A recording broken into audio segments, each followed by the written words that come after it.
Aujourd'hui, je vais vous présenter deux œuvres autobiographiques d'auteurs ayant vécu la Première Guerre mondiale, deux témoignages de combats vécus de manière différente. Et on commence avec Les Éparges de Ceux de 14 de Maurice Genevoix. Ceux de 14 se découpe en fait en 5 récits. Sous Verdun, Nuit de guerre, Le Seuil des Guitounes, La Boue et Les Éparges. Les Éparges est donc le dernier épisode de 215 pages dans une œuvre totale, Ceux de 14, qui fait 930 pages et qui représente 9 mois de combat. Entre la mobilisation en août 1914 de Maurice Genevoix et sa réformation suite à ses blessures en avril 1915. Les Éparges représentent donc 4 mois sur ces 9 mois de mobilisation. Maurice Genevoix est sous-lieutenant à 24 ans et est incorporé au 106e régiment d'infanterie. Il va devoir défendre la colline des Éparges, qui est souvent comparée à un volcan en raison du déluge de feu qui s'abat constamment sur cette terre. Alors, la colline des Éparges, c'est 345 mètres de haut, 1100 mètres de long et 700 mètres de large. La bataille des Éparges aura lieu du 17 février 1915 au 7 avril 1915 et opposera la première division française à la 22e division d'infanterie allemande. Elle se soldera par une victoire française. Pour les Français, c'est une position stratégique très importante.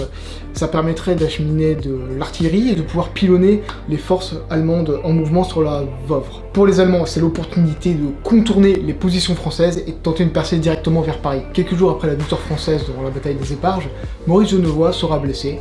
Donc le 25 avril, il sera blessé de 3 balles, 2 dans le bras, une sous l'aisselle, au niveau de la poitrine. Et ça signifiera en fait la fin de la guerre pour lui. Et l'autre auteur que je souhaitais vous présenter n'est d'autre que Ernst Junger avec Orage d'acier. Ernst Junger, engagé volontaire à 19 ans et incorporé au 73e régiment d'infanterie de Hanovre. Orage d'acier, c'est 14-18 en 380 pages. Junger va témoigner de ses batailles tout au long de son œuvre ainsi que de ses réflexions philosophiques. À savoir que ce combattant sera blessé 14 fois exactement. Il sera notamment blessé un 25 avril 1915 aux Éparges. Et oui, Ernst Junger et Maurice Genevoix ont été blessés le même jour, dans la même bataille, et à quelques kilomètres de l'un et de l'autre. Pour en avoir une preuve empirique, j'ai fait quelques recherches sur mémoiredeshommes.gouv, qui met en ligne les jours de marche et opérations des corps de troupes françaises. Et c'est idéal pour suivre précisément les déplacements du 106e régiment d'infanterie jour par jour. On retrouve d'ailleurs le nom de Genevoix. Et c'est même fantastique de remarquer les noms de villes, villages et lieux mentionnés à la date du 25 avril. Dans les livres de Genevoix, la ferme d'Omblonville s'est allongée au creux du vallon, près de la mare immobile et terne où s'embuait le reflet des arbres. Nous avons tourné à droite vers Mouilly, qui sont aussi dans le JMO. Rupt, Mouilly, la ferme d'Omblonville. Les Allemands sont mentionnés comme étant au sud à la lisière des bois.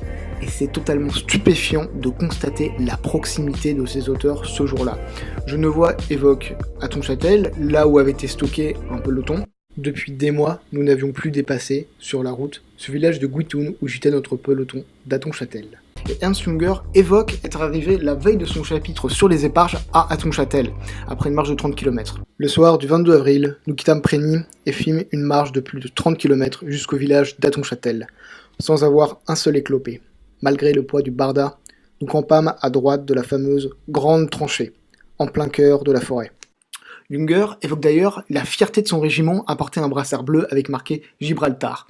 On nous appelait aussi les Gibraltar, à cause du brassard bleu de Gibraltar que nous portions en souvenir de notre régiment d'origine, le régiment de la garde hanovrienne, qui avait tenu cette forteresse contre les Français et les Espagnols de 1779 à 1783. Lorsqu'on lit le JMO, du 106e régiment d'infanterie, on peut lire à la date du 26 avril, soit une journée après les blessures de nos deux héros Genevoix et Junger, on peut lire à la date du 26 avril qu'à 4h du matin, il y eut une violente attaque par une Sturmdivision, la 73e régiment hanovrien, dont les hommes portaient un brassard bleu avec Gibraltar.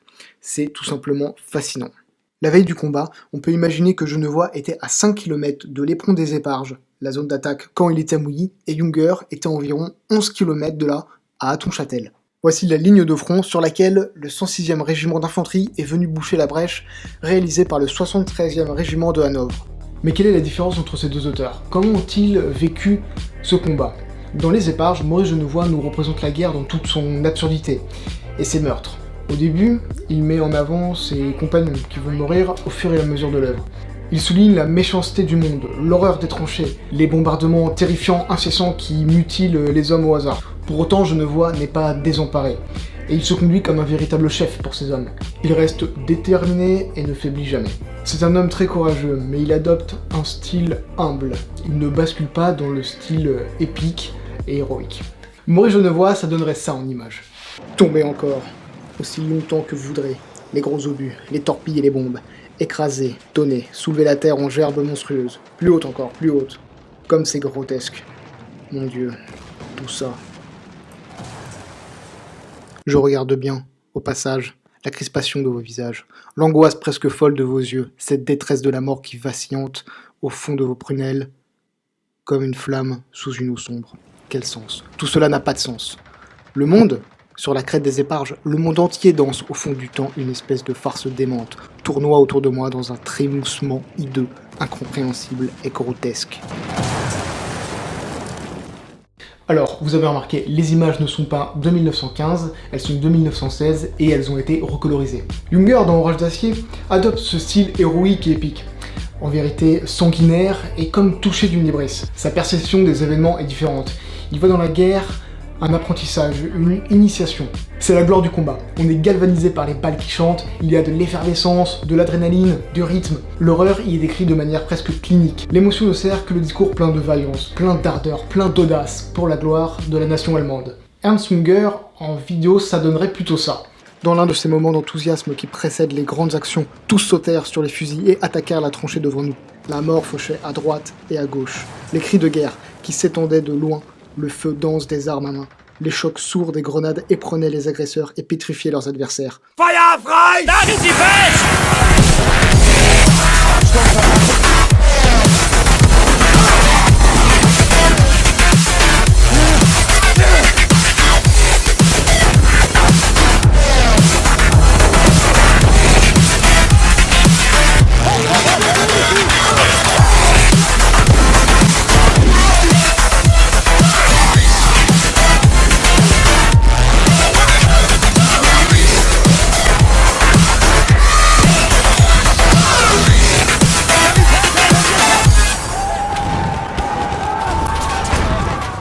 Bon d'accord, les images ne sont pas d'époque, mais c'est les vraies couleurs. Il y a un autre auteur que je souhaite vous présenter et qui a réalisé un travail exceptionnel sur ces deux hommes. C'est Bernard Marie, avec L'homme dans la guerre, Maurice Genevois face à Ernst Junger. Bernard Marie est le gendre de Maurice Genevois, il a épousé sa fille Sylvie. A savoir que Bernard Marie va s'appuyer sur les autres œuvres de ses auteurs. Chez Genevois, Sceaux 14, La dernière Harde, La mort de Prême, 30 000 jours et d'autres. Chez Junger, on pourra retrouver Orage d'acier, La guerre comme expérience intérieure, qui est un ouvrage très complémentaire, mais aussi Lieutenant Sturm, ou Sur les falaises de marbre. Dans son analyse, il décèle plusieurs points communs et de nombreuses divergences entre les deux auteurs. Et voici les éléments qui me semblaient le plus importants dans son analyse. Alors, je risque un petit peu de me répéter avec ce que j'ai dit tout à l'heure, mais on va aller dans le fond des choses un peu. Tout d'abord, Genevois et Junger veulent être des témoins et acteurs de cette guerre. Ils proposent des récits très réalistes où tout y est décrit seconde par seconde, et on vit les événements vraiment à travers leurs yeux en direct. Genevois témoigne de l'horreur et de cette absurdité qui enlève la vie au hasard. Il s'attachera toujours à rapporter les faits sans analyse philosophique. Junger, c'est différent, il philosophe, il témoigne de la guerre comme quelque chose de suprême, quelque chose qui l'initie, quelque chose qui va transformer l'homme vers un homme nouveau. Face à une société embourgeoisée, matérialiste et superficielle, l'homme va pouvoir retrouver sa bestialité, comme une vengeance et un retour de flamme. La guerre est quelque chose qui l'exalte. Ils sont tous les deux des combattants entraînés, fiers, déterminés et tenaces, et ils ne sont absolument pas pacifistes. Pour Junger, on l'aura compris, mais Genevois n'a pas non plus les meilleurs sentiments envers les pacifistes. Leur grande différence, et c'est pour moi l'une des plus importantes, va être dans la conception du combattant. Bernard Marie explique que Genevois est un véritable guerrier au sens où il reste opérationnel physiquement et mentalement et qu'il apprécie cette notion. Il combat et tue des ennemis sur le champ de bataille et ne fera preuve qu'une seule fois du goût pour le carnage. Mais jamais il ne tombera dans le style propre à Junger qui fait l'éloge de la violence, du sang, du massacre et de démence sur le champ de bataille. Le guerrier reste sage, méthodique, précis et garde son sang-froid pour guider ses hommes pendant le combat. Junger bascule dans l'ivresse du massacre, est pris de folie et de rage destructrice, et il se félicite de chaque soldat ennemi abattu. Et il me semble qu'il épargnera un ou deux hommes, dont un soldat britannique qui lui montre la photo de sa famille. Bref, Younger, c'est un prédateur lâché sur le champ de bataille. Bernard Marie va très souvent comparer Younger à un lance-quesnay qu'il va opposer à guerrier. Un lance-quesnay était un mercenaire à la Renaissance, ultra violent, qui violait, pillait et massacrait. La deuxième grande différence entre Genevois et Younger est leur rapport avec les hommes. Younger a des camarades, mais selon lui, son statut d'officier l'isole, et il est beaucoup plus attentif aux morts qu'aux blessés, les morts qui ont au moins eu le mérite d'accomplir ce sacrifice. Younger est les pacifistes et les faibles, et il va les opposer aux courageux et aux forts. Genevois, c'est le contraire.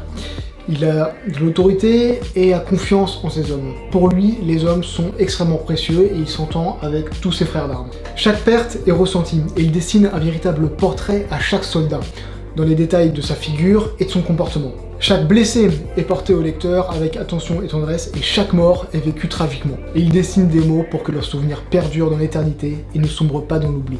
On retrouve de la compassion et de la solidarité envers les forts et les courageux, mais par rapport à Younger, on nous retrouve même envers les faibles et envers les lâches. La perte de Porchon mort à 21 ans, et d'autres de ses camarades vont se révéler terribles pour lui.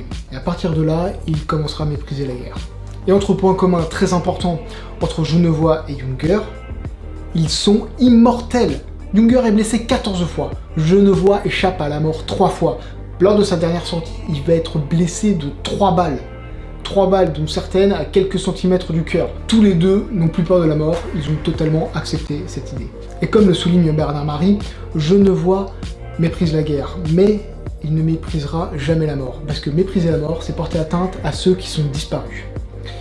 Mais il n'honorera pas non plus la mort. Quant à Younger, lui, il voue un culte à la guerre et est fasciné par la mort.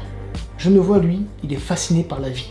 Et enfin, le dernier point commun entre Genevois et Younger est peut-être le regard qu'il porte à la modernité. Tous les deux sont assez opposés à cette conception de l'évolution technologique et du développement général des techniques. Et on les retrouvera aussi sur leur regard sur la nature. Tous les deux vont faire vraiment des œuvres portées sur la beauté de la vie.